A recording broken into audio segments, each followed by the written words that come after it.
Welcome back to today's Between Master and Disciples. Let's continue our feature on Jericho Sunfire, a Breatharian personal fitness guru. Perhaps his sense of self and inner strength is a result of his upbringing. He was raised single-handedly by his mother. Thus, he learned to fend for himself at an early age and developed a love for animals. My life as a child, I would say, was pretty tough in comparison to many. My mother's West Indian and my dad's South American, so discipline or disciplinary methods were quite harsh and blunt at times. And you know, back in the 70s, my mother was a single parent and she was young, and maybe she didn't make the right choices, but she made the choices she made. And my childhood, even though she provided me with everything I needed, I pretty much very rarely got what I wanted. Maybe even in the love and the attention areas. So I had to kind of fend for myself. I was very much a loner as a child, and I kept myself to myself. I was very sensitive, extremely sensitive. I loved everything to the bone. He was a good student in school and was recognized as an outstanding athlete. So tell us about your involvement in school. How were things in school for you? Fantastic. I was a busybody at school. I was like a nerd, one of the class nerds. One of the things that my mother always did is that she always got me the books that I wanted. And I can tell you, I had pretty much every bird book, star book, fish, anything to do with nature. I had a book on it. And I would actually read it, and I knew quite a bit. So for me, school was a very enjoyable time, academically. So as you got a bit older, as you were a teenager and a young adult, tell us about your involvement in sports. Man, sports were big. Since, I would even say nursery school, I could always run. I was always the winner in the sprints on school sports days. In primary school, I shone. And primary school is where I really stood out. Sprinting was my speciality. I would win a lot of medals on sports days, a lot of trophies, etc. Get a lot of attention, accolades. It was so much fun, you know, just running against your friends, and that whole vibration of sprinting as fast as you can, that whole wind in your hair, your fleet of foot, you know. It was like being in another world for me.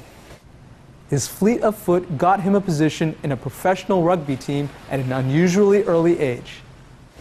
And by the time I reached secondary school, I was introduced to rugby league by a man called Mick Smythe, who was a physical education teacher. And at the same time, he was a coach of the school rugby team. And he noticed my speed and whatnot, my attitude, and he got me to try out for his team. And I can honestly say after that, the rest, as they say, is history, because he ran an open age team, and I was like 13, 14, which is like way too young. Open age is for like adults. And I was in that open age team. And what basically happened was I got heard about, and Yorkshire Scouts for the amateur Yorkshire squad, under 17 Yorkshire squad, found out about me and came down to watch. They liked what they saw, and they offered me trials up there, and went for trials. I didn't get in the first time, not through how I played, but because I was too young. I was still 14. So they said, come back next year and you're in. So next year I was in, and went through to Yorkshire under 19s, and through town representation, and then represented Great Britain as an amateur under 19s. Played a couple of matches there and turned pro at 19.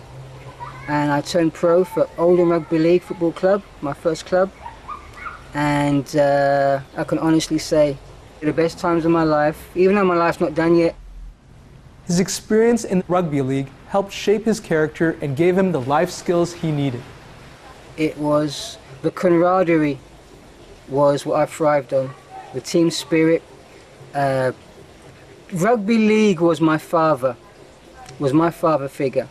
Rugby league taught me how to be a man. It taught me if I had a heart or not.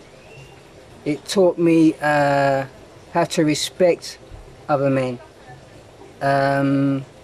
It taught me values of life and great life skills that I still use now.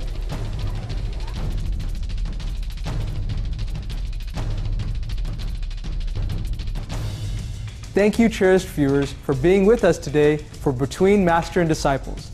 Join us again next week for the continuation of our 4-part series, Jericho Sunfire, a Breatharian personal fitness guru. And now, please stay tuned to Supreme Master Television for Good People, Good Works, coming up after noteworthy news. Farewell for now, and God bless.